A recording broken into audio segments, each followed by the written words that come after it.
Chapter 2. Opening Forbidden Doors.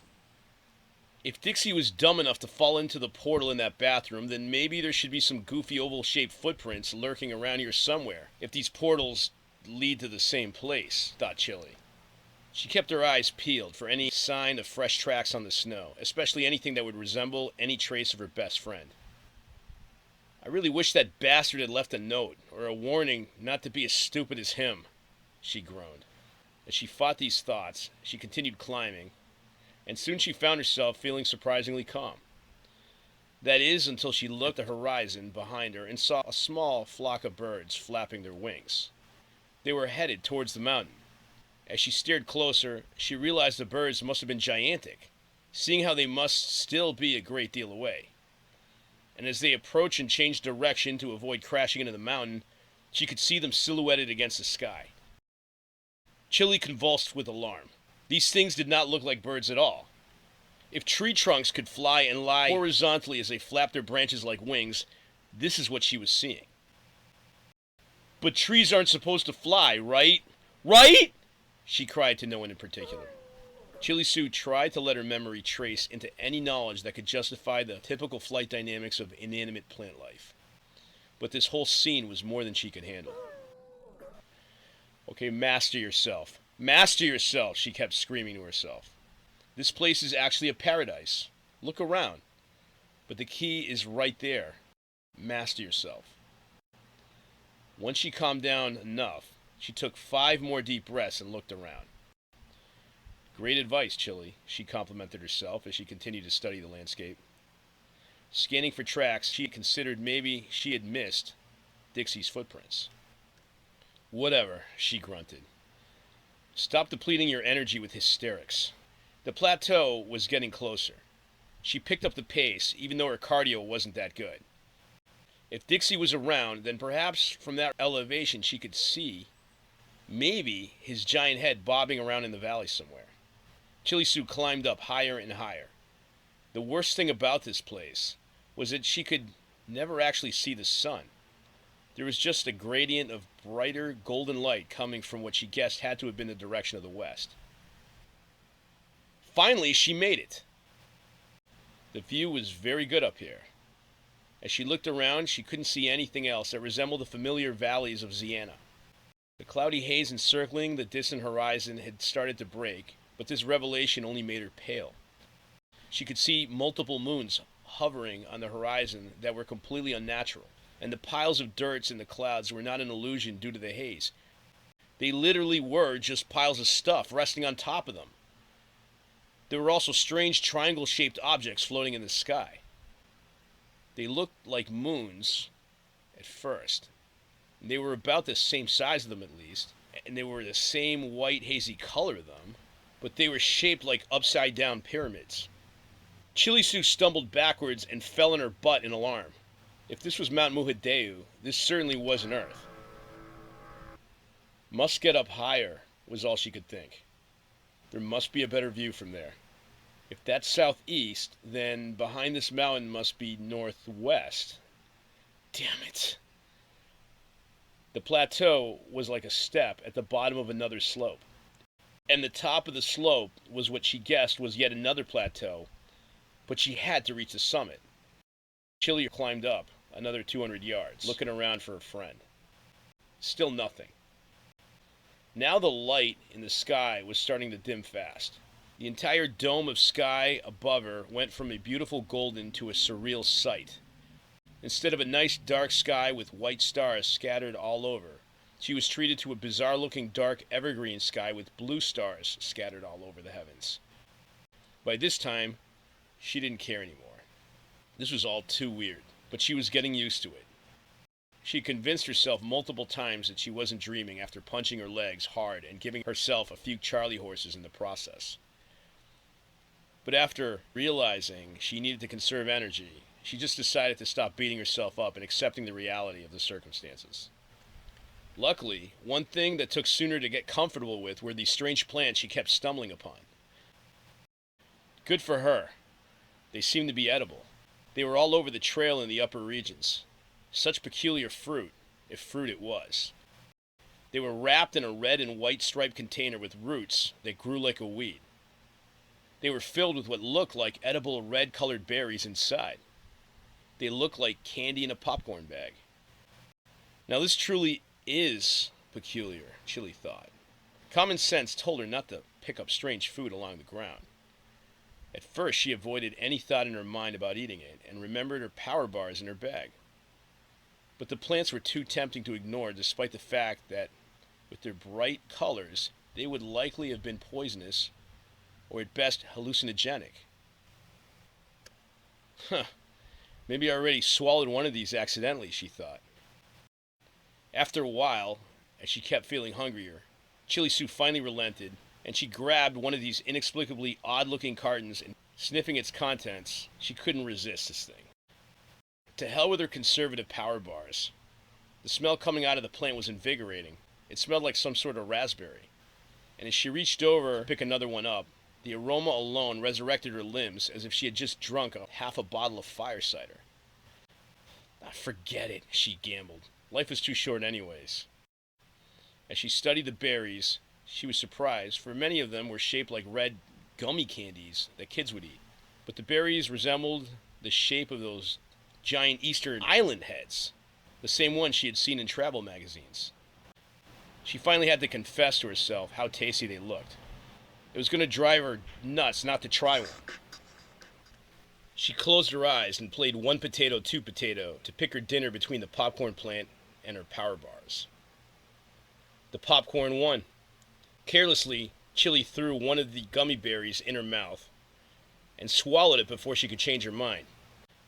At the very stroke of her tongue, it did taste delicious. One munch later, and Chili noted how strangely energized she felt. Her thinking got clear, and her strength levels appeared.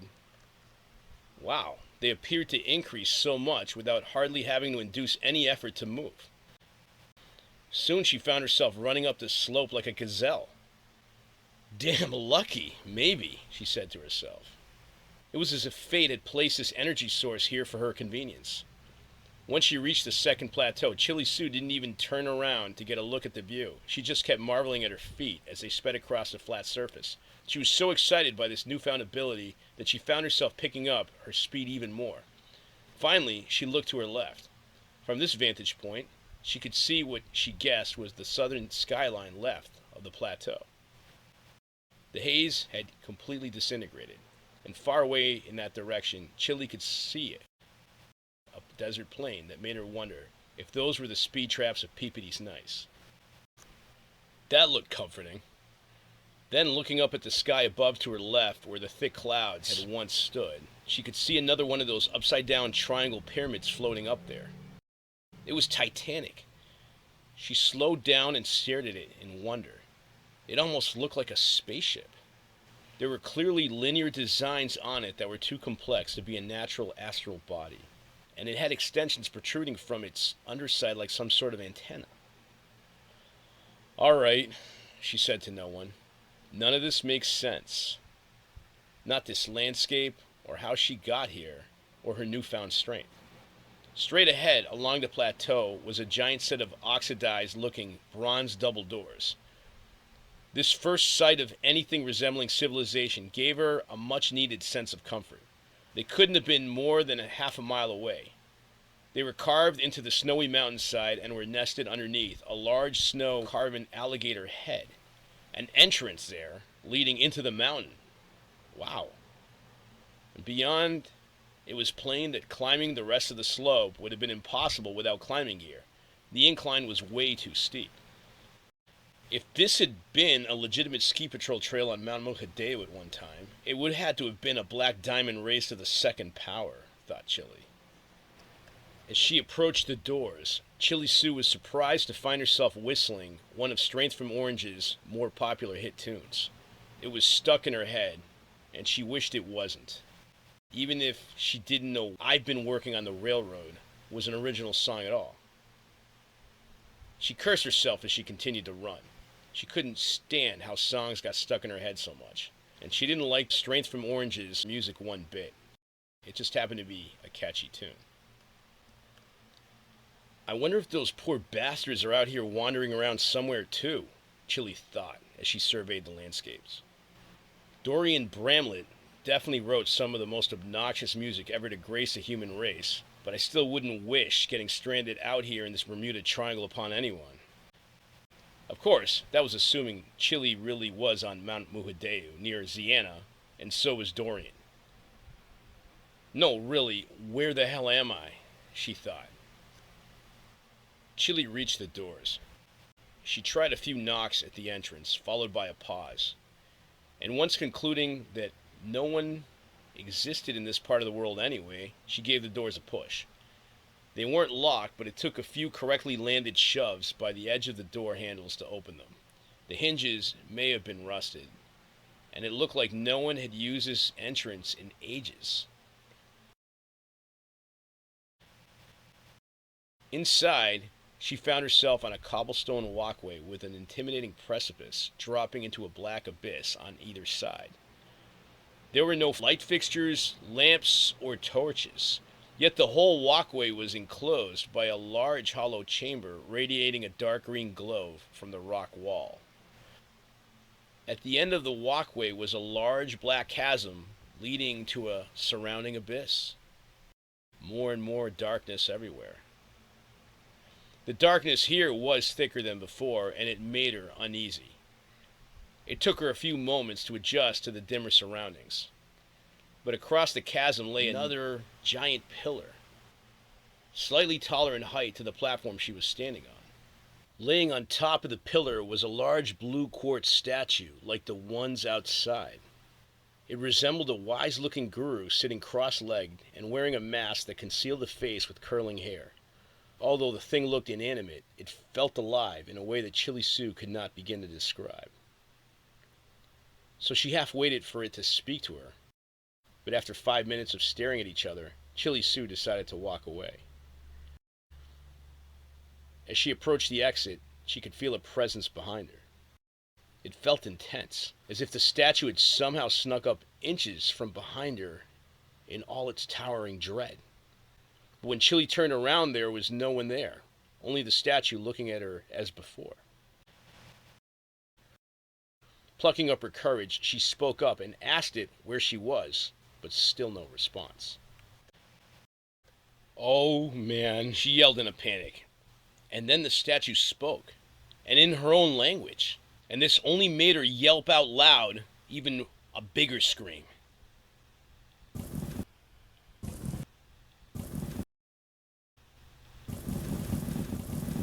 Do you fear confrontation? Or are you wise enough to confrontation is part of life? The statue asked. You do realize confrontation is a part of life. The statue went on again. Or at least it felt like it was asking her a question. It perceived more like an audible voice in her head that she knew was not her own thoughts. Maybe her mind was playing tricks on her. Could you at least live in peace with that? It continued.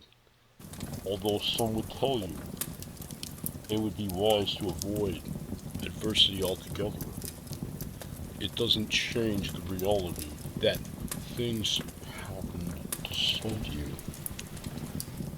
Are you prepared for that? "What do you mean?" asked Chili out loud as if addressing the statue voice. But the statue didn't directly respond. Better to live simultaneously in a state of readiness, along with ease, even if you do not see trouble, It said discreetly. Too bad too many learn that lesson when it's too late to matter. It was comforting that at least the statue thing was giving her some sort of recognition that she was there. And never mind that all of this went against reality. Chili Sue figured if she could keep the dialogue going, this thing might ultimately give her some aid in getting back to Cankerville. "Do you have any idea how I could get back to where I'm from?" she asked with complete sincerity in her voice. "What is this place?" The place where you will see what is to come. The oracle thing responded. Nature is fierce and calm at the same time. It's intense in some ways, just like a person's emotions. Anger it enough, and it will recover. How so? She asked. But the statue remained evasive with another indirect response. A person who does not necessarily reflect nature is not in their ideal state. They will be out of alignment with the higher levels of the real living. Neither will that person be able to fathom solutions when their world starts to tear around them. Had you all had been brave enough to realize it, you would have been able to find solutions and prevented this thing from happening. You would realize nature is not meant to be something, and so brutal in the ways you reflect it becomes. I don't know what the hell that means, she insisted. Panic was setting in. What are you? She cried. But the voice of the statue did not reply. Instead, it appeared content to mock her with vague clues about this whole dilemma she was in. It spoke of time cycles, Mayans, and some other banter. If a person is too sensitive and brittle, the statue said while it continued ignoring her question, that person will never complement the essence of the natural world. They will never comprehend reality as it's supposed to be. They will never gain Valrama. If you could only conceive these ideas in your heads, you could finally be like the rest of us. You can reach beyond that threshold where the universe is telling you how to be impervious to all sorts of pain. It all sounded so deep, but to Chili, this was not the time for debating metaphysical mysteries with inanimate objects. Although somewhere in her mind, Chili Sue swore she had heard a similar idea come to her in a dream. Then the voice resonating in her head, or from the statue, she couldn't tell, began to interrogate her. What was she doing here? If she was something called a Helmavoid? A Helmavoid? That's what it was, a Helmavoid. Or if she was someone carrying a Karatlas? A word, actually, that she recalled had been written somewhere in esoteric myths. And if she knew about the Yuga cycles of time. The resonating voice then seemed very condescending, as if it sensed she wasn't supposed to be here at all, as if this experience was meant solely for one of these Helmavoids.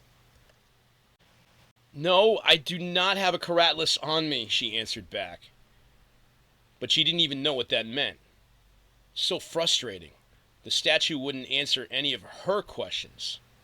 What this place was, how she could get back, and most importantly, what these portals were all about. While the statue continued to talk, Chili could feel herself getting increasingly desperate. But after half listening to it, spurred out one useless diatribe after another, something strange started welling inside of her. She could feel her emotional intelligence getting fierce. Dixie liked to describe it as a strange superpower that Chili couldn't fully control. And she never really saw it as a skill that could be utilized to its full potential, seeing how she couldn't summon it all the time. Hence her inability to master her academic laziness and her failing grades at school. Yet sometimes, when struggles amplified into what felt like life or death circumstances like this, something inside her wits could magically kick into overdrive. So as the statue kept spewing more nonsense to her, Chili Sue started formulating a plan. While it toyed with her, she was able to gather small clues from it about what was going on, what this place really was, and even an explanation of the portals. As Chili put two and two together, the first thing that came out of her mouth was the sheer injustice of her and seemingly virtually everyone else's predicament. How the hell is this our fault? She stammered back. Sounds like most of us were duped. Blame those other ones pulling the strings then, those... Deep down, sounds like you still had a choice. The statue responded rather callously and indifferently. It didn't seem to be much of a sympathizer to what was happening. But to her surprise, amidst the babble, it posed possible solutions as to what could be done to stop these things called time cycles. Apparently, the portals that were threatening everyone were a product of some defense mechanism that the physical Earth was instigating on its inhabitants. Like antibodies, the portals were starting to appear because somehow it said the human race was becoming too toxic with its respect to nature. Actually, not even nature, but some sort of harmonic, resonating something from an energy field found outside of the universe called Kerfta, which the statue thing would not elaborate on. As the statue thing continued, Chili had an idea. She reached into her backpack and searched for a pen and any scrap paper she could find. Despite the dim lighting, she madly started to record everything the statue was saying, no matter how random. She sensed there may be a chance these rants could tie with the clues in her book. Evidently, something called the Prosklues had risen from its sleep and become self-aware, and how something about multi-Earths needed to fight back against humanity and wipe it out like a harmful virus. Cryptic stuff indeed, but something else the statue told her about Mayan calendars able to read such signs. And then there was something else about, quote-unquote, too much bickering and not enough compassion, not even in the multi-Earths. Multi-Earths?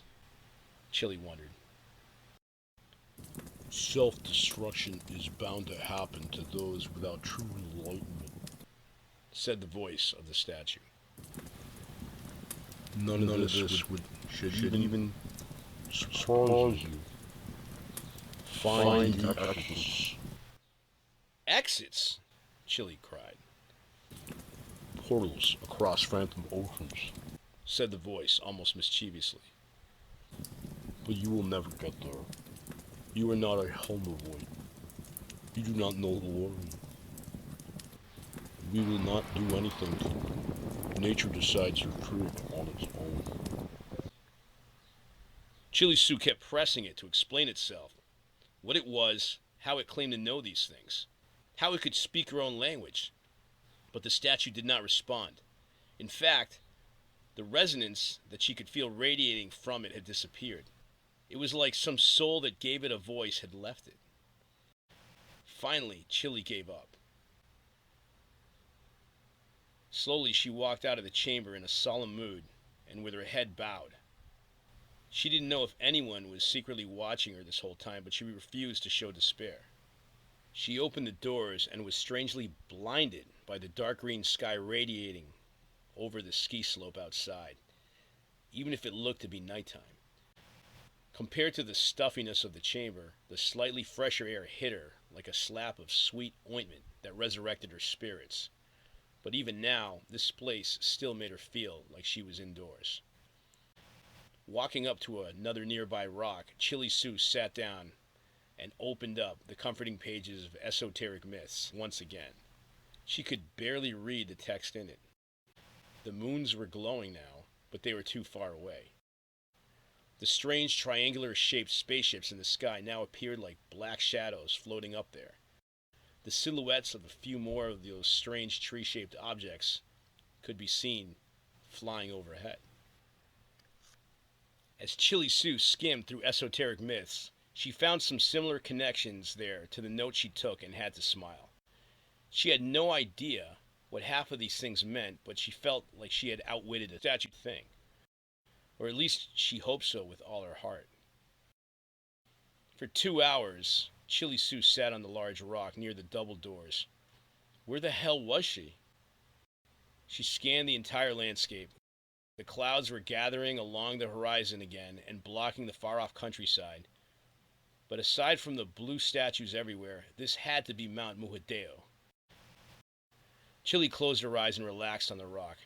She refused to let her adrenaline muddle her wits. Was she dead?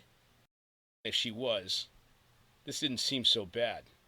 Nothing had physically attacked her, and she had a seemingly unlimited supply of plants with performance-enhancing abilities growing all around her. Maybe the portal had brought her into an alternate universe. If so, that didn't seem so bad either. Chili had to remind herself that in a twisted way, this is what she had always wanted. High adventure and an escape from the mundane existence she knew. How do I get out and back to my own reality? Chili Sue cried out loud, rather annoyed. She almost imagined that the spirit of the statue was still watching her. It must find me curious, she thought. It's only a matter of time before it will get bored. It wants to talk. Against any logical reasoning, Chili's own rationale started to give her confidence. No sense staying around here, she thought to herself. Might as well continue having a look around. Chili walked back to the edge of the ski slope, below the plateau she was standing on. She scooped up another handful of the strange popcorn plants and threw them in her bag. Recklessly, she shoved a huge handful of the gummy-shaped berries in her mouth, and immediately an overwhelming surge of energy welled up in her again. At first, she wondered what this might do to her circadian rhythms, and if she might become addicted to these things. But soon, she let herself stop worrying. This will end either really good or really bad, she thought. She started running through the woods, now encircling the southern circumference of the mountain. She followed no clear path nor saw any sign of anyone or any path. But shaking all semblance of anxiety off her shoulders, she felt incredibly alive. Soon she stumbled onto another ski slope that appeared right between the trees, crushing a couple twigs along the way and stubbing more than a few times her toes. She crossed 2 more forests and 2 more snowy greenways in this fashion. Chili Sue finally got a better view of the lands along the southern side of the mountain. It was a beautiful countryside over there, but she could still see no signs of light pollution or any human settlements. The haze in the horizon had picked up again. Directly to her right, a cloud of thick, swirling fog covered the entire side of the mountain over there. Again. And thus hiding the mysterious area where Anakaland should technically be existing on the map. Go figure. If this was possibly Mount Muhadeu, then Anakaland surely existed in that direction. But if it was not Anakaland, then who knew what lay beyond the fog?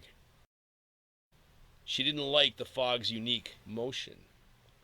It didn't drift by horizontally across the landscape, so much as swirl in a continuous circular fashion that she had never seen before in a cloud. The fog looked like funnel clouds from some sort of sideways tornadoes that she was staring at from above. Chili Sue stared at the countryside below again, desperately looking one last time for any sign of intelligent life. Once again, she forced herself to fight off the feelings of intense panic welling inside. But soon, she let pure recklessness kick in instead. She ran and plunged into the cloud of swirling fog. If Anakaland is so close, I can at least claim I tried to reach this stupid place, she thought, as she slammed into a few trees in the dark fog. Chili couldn't see anything in front of her, but she was surprised to find this side of the mountain amazingly devoid of trees. With my luck, I'm probably going to run off a cliff or something, she mused. She was right. It was the last thought she could remember before everything changed. She found herself in a sensation of free fall. It felt like she was falling through a cloud, but curiously not at the standard rate of 9.8 meters per second squared that the pull of Earth's gravity should allow. Strangely enough, no more feelings of fighting irresponsible fear ensued. There was freedom. Finally. Another one of Strength from Orange's stupid hits started playing in her head with no warning while she plunged. Why now? She asked herself out loud. It might have been for the better. The distraction was keeping her calm. But the fact remained that 99 bottles of beer on the wall was not the kind of song she wanted stuck in her head at a moment like this. I heard it was a cover song, she thought, while plunging gently into nothingness. Nobody should be able to sell platinum based on cover songs. It just isn't fair. She could feel herself slowly losing her sanity.